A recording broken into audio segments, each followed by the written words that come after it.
Hello and welcome back to Heartbreaking Talks. Today we'll be discussing revenge. Before we start, please hit that subscribe button and click the notification bell so you know when the next video goes live. Our story today comes to us from Lazarus Throwaway. I came back from the dead and nuked my ex-fiance's life insurance plans. Let's jump right in, Throwaway for obvious reasons. So, I will start this story by saying that I don't think I am a good person, and it's a story with some collateral damage, but this is a story about one bad person getting revenge on another bad person. Backstory. I, a 34-year-old male now, was raised by a single mom because my dad passed away when I was younger. But I had many male role models in my older brothers, and my dad left behind a generous life insurance policy, so I largely had a good upbringing. However, I was not ever very social, and from my early teens, I spent a lot of time in front of my computer. This habit got worse as I went to college, and it resulted in me spending 80% of my time gaming, working, reading, or whatever on a screen. As a result, I was not very attractive and quite obese at the age of 20. For these reasons, I never really dated and did not even lose my virginity until I met my ex-fiancée. On top of this, I was raised very religious because my mom became really religious after the death of my father, so I always thought it was a bad idea to play the field. The only thing I had going for me was that I had become somewhat proficient in several coding languages and expanded on these in college. I would not say that I am a good person or coder, but with a little bit of coding knowledge and a lot of creativity, you can create residual income streams, and I had a decent job in it where I could work from home 3 days a week. At the age of 24, I was still overweight and a social reject, but through my mom, I met a woman from her Bible study that would eventually become my ex-fiancée, a 36-year-old female now. We hit it off and started dating. She had a 2-year-old son at the time, and they became the only thing in my world that I cared about. It did not take me long to get physical, and all those years of pretending I was saving myself went out the window when I finally had a chance to lose it. To be honest, she really broke me out of the shell. I had become more sociable within a couple of months of meeting her. I even took on a fatherly role for her son, and within 6 months of dating, she got pregnant. Being the religious person I was, I immediately proposed and wanted to marry before the birth of the baby. Then she dropped a bombshell on me. She was still legally married to a guy in prison. This did not bother me too much as she had always talked about her troubled past, and I thought I would be the one to save her from it. Anyways, so I just took this as it came with the territory. She began the divorce proceedings shortly, and we planned to get married as soon as those were finished. I was riding high after the baby was born, and I thought I really carved a place for myself in the world. I even started losing weight and spent less time online than ever. She was always kind to me, and I thought we let each other know everything we were thinking. Boy, was I wrong. There were a few red flags that I was too love-struck to see. 1. She told me early on that the only reason she got involved with my church was that she was on probation and had pending court cases and thought it would help her case. 2. Despite me earning a comfortable 6-figure income with side projects and my main job, she insisted that she keep her part-time job and my mom had to help me take care of the kids to deal with it. 3. She knew way too many people. Like what suburban mom with a secretarial job has 200 contacts in her phone? 4. We kept delaying our marriage due to sick relatives or other issues, although she did go through the divorce to the prison guy. Then something happened that shook me out of her spell. She got pregnant for a second time, and this time with twins. We had only been with each other for 4 years, and we were about to have 4 kids, 2 more than I thought I would ever have. She claimed she was on birth control at the time, so we were not using condoms. Anyways, after the twins were born, I started seeing my doctor about a vasectomy, and my ex-fiancée encouraged it. I wanted to get some swimmers frozen before the operation because we could completely change our minds in 5 years. So, I go in for the visit, and the doctor comes out to tell me that my sperm count was low, and they were mostly immobile, but this problem might be temporary, and I should try to eat a healthier diet and stuff for a few weeks and come back. When I came to the second appointment and the same problem arose, the doc started doing some investigating, but you know where this is going. So, the doctor says that it's likely that I am infertile. This turned out to not be completely true, as I now have a child that I know is biologically mine. But it still led to the events I mentioned. I told the doctor that I had 3 biological children, but he looked anxious and started talking. I was in shell shock and did not really know what he was saying. I think I left the doctor's office before they were even done with me. I did not even get in my car, I just walked until it started to get dark and eventually called an Uber to get home. My fiancée was worried and already asleep inside, and I just lied to her and told her my car broke down, my phone died, and I was at the mechanic late and forgot to let her know.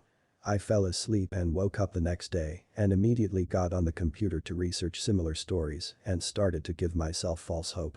The first post I read was about how fertility assessments are not true and I should 100% get a test. I thought for sure this would show the doctor was wrong, but I got the test back and within a week I knew the kids were not mine. The first person I told was my mom. I went to her house and cried for the first time in my adult life. She consoled me and then told me a story that I was never meant to hear.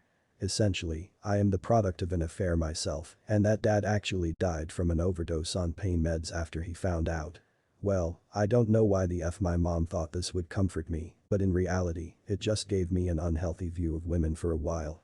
After the story and calming down, she insisted that I man up and honor my commitment to those kids because I am the only father those kids had ever known. Up to this point, I had always been a pushover and I really considered her words to me for about 24 hours before I completely snapped. I called my fiancée and told her I had to stay the night at my mom's house because of a family issue and she offered to make us dinner, which I declined. At this point, the twins are about 6 months, the boys are 2.5 years and 5 years old. I won't lie and say that I felt nothing for these kids, but it was hard to look them in the face and I knew I was done being their father. I knew this would tear them up and damage them, but I couldn't stand to hear them say it to me because every time it was like a knife in my heart. I kept my cool and did not expose anything, and my mom did not say anything, I assume because she thought I was manning up. I spoke to an attorney because I wanted to get myself off the birth certificates of these children, and I thought I could seamlessly slip out of this situation because we were not married. Unfortunately, after going through the paperwork and financials, since I had tangled much of our finances and took on a fatherly role, I would be responsible for at least the boy's child support and she would get equity in the house and my side businesses. Basically, the lawyer said that I would likely be on the hook for something like 25% of my income for many years to come. I pretty much ghosted my lawyers after paying them their initial fee because I did not like the idea of state-enforced cucking. The revenge starts here. I started to make a plan to disappear and leave them all with as little as possible. The start of this was destroying all of my passive income streams and getting myself fired. Getting myself fired was easy, but it got a bit cringe. Basically, I did some of the stuff from Office Space, smashed an office printer in the courtyard, and didn't do anything while working from home except send memes to co-workers, but I did not do anything to clients because my boss was actually a friend of mine, but my office mates had a good time watching this. After this, I did not even try to file for unemployment and began living off our savings. My ex-fiancée let me handle all the financials, despite both of our names being on everything, so she did not notice our account slowly draining of money and the financials going to chaos because I left her checking account filled with a few thousand. Credit card debt skyrocketed because I stopped paying our cards. I sat there for months, wondering if I should end it and follow in the footsteps of my would-be father, but ultimately decided against it. I got ancestry test kits for the kids in an effort to find out who their actual father was because I was hoping to get them away from my ex. However, this resulted in even weirder findings. Essentially, the oldest child was a cousin or half-brother to his siblings, and so the prison guy's brother must have gotten her pregnant. Also, I did not see any family members from the test that I thought would be a good fit, so that was the end of that investigation. I also tried to distance myself from my mom, as I had become disgusted by what she did to my dad and her newfound cheater allegiance with my ex. I formulated a plan to get away, far away from everything, by just vanishing on a hiking trip. I really hyped up this hiking trip and claimed I would be in the location for a week alone with my thoughts in the trails. Before the trip, I took the then 6-year-old out for ice cream and cried for the second time in my adult life. The 6-year-old was obviously distraught seeing his dad cry and started trying to calm me down. I guess I was crying because I had to leave him and I told him I was sorry dozens of times, but I think he was just confused about the situation. I was more concerned about losing him because I knew he was not my child and I was able to form a bond anyways. I left that afternoon and actually made my way to the lodge and checked in. Now, the next part I will mostly skip because I'm not sure if it was legal or illegal or whatever, but cut to 6 months later and I have a new name and live in a new city where I was able to restart my career and was slowly working toward my old income status again. I started stalking my ex on Facebook and other social media. I won't lie, it was cathartic to say the least. The chaos of them trying to get into the account must have been hell, and she figured out that our comfortable finances were not so comfortable after all. Begging for money on Facebook is so trashy. Once again, I won't mention the legal stuff, but a lot of people went looking for me, and I considered phoning the police to let them know that I was okay but decided against it.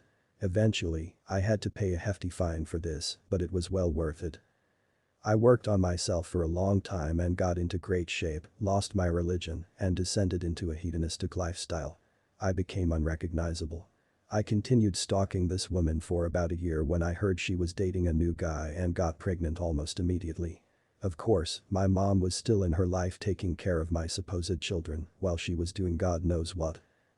Then, on the 1-year anniversary of me leaving, she posted a memorial page for me. This made me decide that my revenge was not quite done, and I decided to call up my brother and let him know I was alive. My brother and I had drifted over the past 10 years, but he was blood and was always there when I was younger. I told him why I did what I did, and we caught up and asked him not to tell anyone yet, and he agreed. But then he told me about my mom and my ex-fiancé suing my insurance company to honor my life insurance. Somehow, she had managed to keep this policy going despite its hefty cost. The payout would be substantial, 7 figures, and she would be awarded the premiums that she had paid since my alleged death if she won. Well, I am not the kind of uncivilized person that would defraud an insurance company, so I started my plans. I drove the 1,000-mile journey to my old city when I heard she had an upcoming hearing and listened to Highway to Hell half the way down. I went to the court early and sat down. Now, at this time, I had grown a beard, lost 60 pounds, and generally looked good. I looked so different that my fiancé and mother passed right by me in the court without giving me a second look. I thought they would be meeting in a big courtroom, and I was already planning to barge in and yell something about objecting and being a cringelord like usual. But they ended up going to a small room with some lawyers from the insurance company. I decided to frick it and knocked on the door several times until they opened it. They were all confused to see this scruffy-dressed man with a beard. I simply said, "I believe you're trying to settle the issue of whether I am dead." My ex-fiancé realized it was me almost immediately and let out a gasp or something, but the lawyers were just confused. Everyone ended up stepping outside the room, and a whirlwind erupted, and the bailiffs were called over. My ex screamed and slapped me, and they had to actually put handcuffs on her. This was a big deal for the insurance company, I guess, and the lawyer's boss and client actually showed up and asked for statements and everything. Even a detective showed up and I started to regret coming, but I gave my statement and did not really lie about anything, but I was vague about where I was currently living. I ended up staying in town for almost a month, and it was a crazy month in a cheap motel. I showed evidence of my ex's cheating to anyone who cared, and I tried to meet with my kids, but the youngest did not know me, and the then 7-year-old told me to fuck myself, which is fair, I guess. The police were pissed off and started civil litigation for the cost of searching for me. A detective or something actually flew in from another state to question me. Luckily, this whole time, I did not get arrested for anything, as I did not want my fingerprints being linked to my new name and such. Essentially, I had to pay a large fine and immediately paid the fine in cash to the surprise of the police. As far as I was concerned, I was done with this town. My ex-fiancé served me a civil lawsuit for multiple different things, and my mom helped, but I was a leaf in the wind. Long before anything came of it, I am back in my new city and never plan to go back. I stopped spying on them after a few months of ruining her insurance plans and moved on with my life. This happened some years ago, and I am much better off now, but I am tired now and need to go to sleep. If there is interest, I will let you know what happened with me after all this. Okay, so I just had to double check.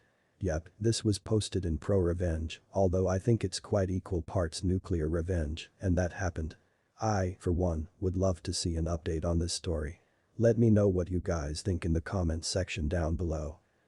Check out one of these other videos, and if you haven't yet, please hit that subscribe button for more daily Reddit stories on heartbreaking talks.